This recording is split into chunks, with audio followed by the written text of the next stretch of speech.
Do you want to put the needle in? No! I'm re-entering the world. I don't want, that last stitch to pop in and everything will just go, like a window shade. I am shaking inside. What up? I'm Charlie Ray.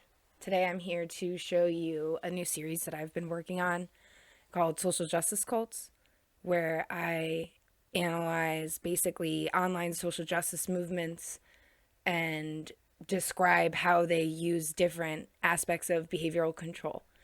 So I have called the series Social Justice Cults. I will be using the BITE model, which was created by Steven Hassan to identify cults and to understand how social groups can exert control over individuals.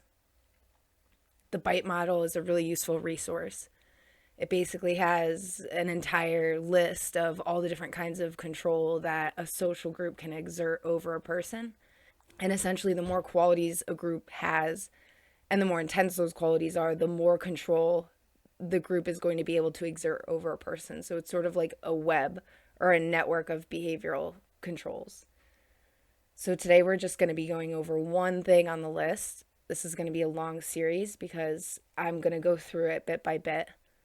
Today we're going to be talking about transgenderism, and we're specifically going to be talking about changing your identity. So this is the BITE model. I'm going to go through it a little quickly. If you want to pause, you can look at all these behaviors, but these are all the behaviors that I'll be going through over time and how they apply to different social justice movements. And just for reference, the BITE model is an acronym which stands for behavior, information, thought, and emotions. So those are the 4 ways in which someone can manipulate you, to manipulate your behavior. And again, these are a network of manipulations.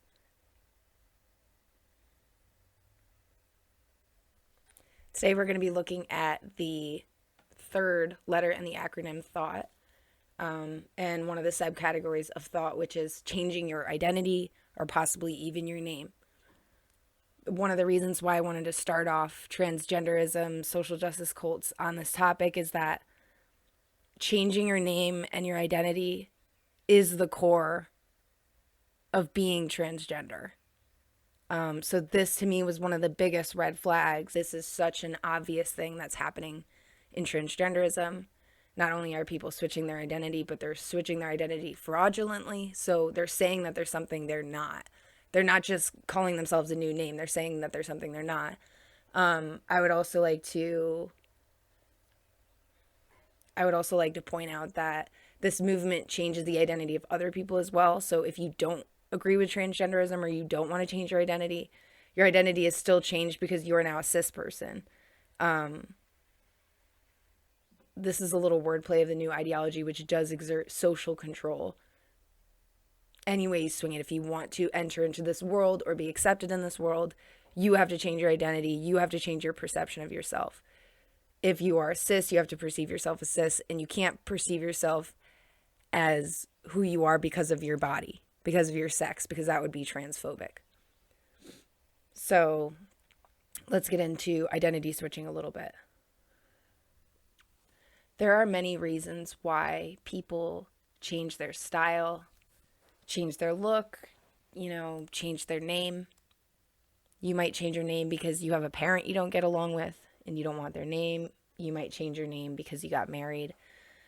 There are a lot of reasons why people might take the things happening in transgenderism and alter their personality. So it doesn't mean that changing these things about yourself in and of itself makes you a cultist. Usually, generally, when you change, say you get married and you change your last name, that doesn't change everything else about you, right? So the BITE model is important because it's a network of control manipulations. It's a way to make people feel special. It's a way for people to, in modern days now, brand themselves. And it shows very clearly that the person is in the in-group. The person is in the in-group of transgenderism. If they have a name which obviously doesn't match up to their birth sex, or if they do things like announce their pronouns or call other people cisgender. It's clear to me anyway that this identity shift is fundamental. It's not just like you got a new job and you need to get a couple of button-up shirts to make sure you pull off the look and make sure you come off as professional. This is the adaptation of an entirely new identity. And this is obvious even further to me because they call their old identity, their old name, dead naming. So they want basically the idea of their old self to die, or are claiming somehow that it is dead and that they are a new and different person.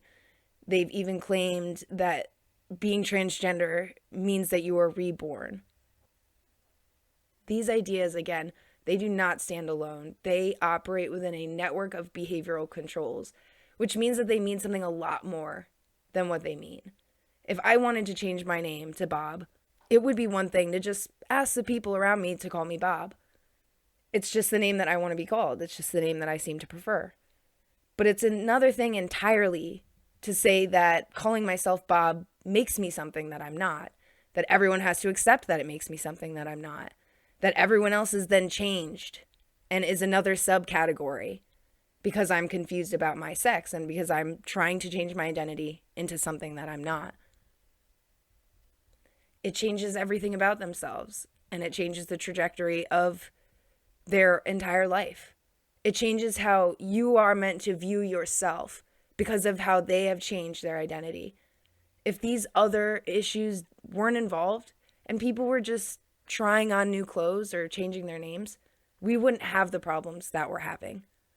And in my opinion, one of the biggest problems with these identity changes is that we're seeing, if you accept that children socially transition, then that leads to increased medicalization.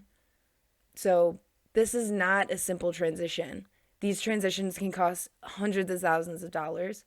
There was a trans man on Twitter talking about how his phalloplasty was over $200,000 and how it almost killed him. Between the second and third line. Yeah, don't bring it right to third If line. it goes too much, we'll run out, and it's a lot of money. It was $200. Okay, so are you counting this is the third line or this? I'm re-entering the world. Getting out of the wheelchair, the leg thing snaps down and I feel a pop. And with it, I felt this crazy pain. So again, this is a movement. This is an entire network of behavioral controls. Changing your and all of our identity is one of the main tenets of transgenderism. Not only do they become something different, you become something different as well. And this word cis that we've never heard of and we've never grown up learning, that is brand new to our lexicon, and that doesn't even make any logical sense, is now who you are.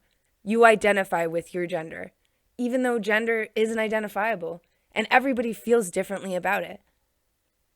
You identify with your gender because you are not uncomfortable with your sex. And this is the root of the ideology, which is that it changes our identity and it changes who we are and it changes our names from just a person, from a woman to a cis woman. And it's not enough that people take on their own name. They have to enforce this identity on other people and on themselves. Now I'm just going to go over the level of identity changing that can happen. So the first level is a social transition, which is generally where the person will change their name and change their clothing. The second step is generally a medical transition. So they'll start taking something like puberty blockers or hormone injections. And then the third step is to actually start getting plastic surgery, which is about as far as you can go in attempting to change your identity. It's the next step after changing your clothes. These surgeries are severe and intense. They are largely experimental, and they started being experimental during wars when they were using plastic surgery to reconstruct people who'd come back from war and basically were mangled up. So that's where plastic surgery came from. It's not a field that's extremely well developed. A recent example is, to bring it up again, Jazz Jennings. That surgery that he went through was, it said, I believe the doctor said it was one of the first of its kind. There were severe complications. There were blisters. They were saying that his stitches unsewed itself, and he was having a hard time peeing afterwards, obviously, because you're messing with your urethra. You're messing with your urinary tract. So aside from the fact that they and everyone else are supposed to change their understanding of what a sex is and what a person is, and switch these definitions to cis and trans, we're also supposed to believe that these people already are that sex because they identify it, but they need hundreds of thousands of dollars worth of surgery to change their sex. So this is obviously an inherent inconsistency, and it shows the level of social control and confusion that really goes into transitioning. So the further we get down this identity tunnel, the more dangerous it becomes. SRS, or sex reassignment surgery, as they call it, can be horrific. And if you look up, not that I would recommend it, do it only if you have a strong stomach. But if you look it up, they're botched, they're hard to look at. They, even in the best cases, they do not look like the natural thing. But it's part of this ideology that if someone tells you something, this is how the new ideology goes. If they tell you that's who they are, that's who they are. Even though we have major problems right now with setting transgenderism aside, we have major problems with plastic surgery. It is well known that if you get 1 or 2 plastic surgeries, that is a slippery slope. And plastic surgery addiction is real. And in general, it causes a lot of pain. It causes a lot of confusion. Now we have, as I said, kids who are being walked into this ideology because it's no longer that individual people are changing their identity. It's that everyone in the world does. This is a new way to think. Everyone is either cis or trans. If you're not comfortable in your clothes, then maybe you're trans. If you're not comfortable in your body, then maybe you're trans. And this changes everyone's identity. It enforces this new idea of identity. And just as I said, if you are in the in-group, then the threat to your life increases. If you are a female and you take testosterone injections, you will end up having uterine atrophy. You will end up having high blood pressure. You will end up struggling with obesity and diabetes. You will be extremely hairy. And these are things that are not reversible if you are on puberty blockers or hormone injections for a long enough amount of time. So that's it for my first video on social justice cults. I went over a little bit about changing your identity, how transgenderism changes the identities of those inside and outside, how it enforces the ideas of these identities, and how these identities are fraudulent. Changing your identity and changing your name and enforcing the othering of changing everybody's name and everybody's identity is one of the components on the BITE model by Steven Hassan, which interacts with other components to assert social control over people. Thanks for watching, and I will see you in the next video.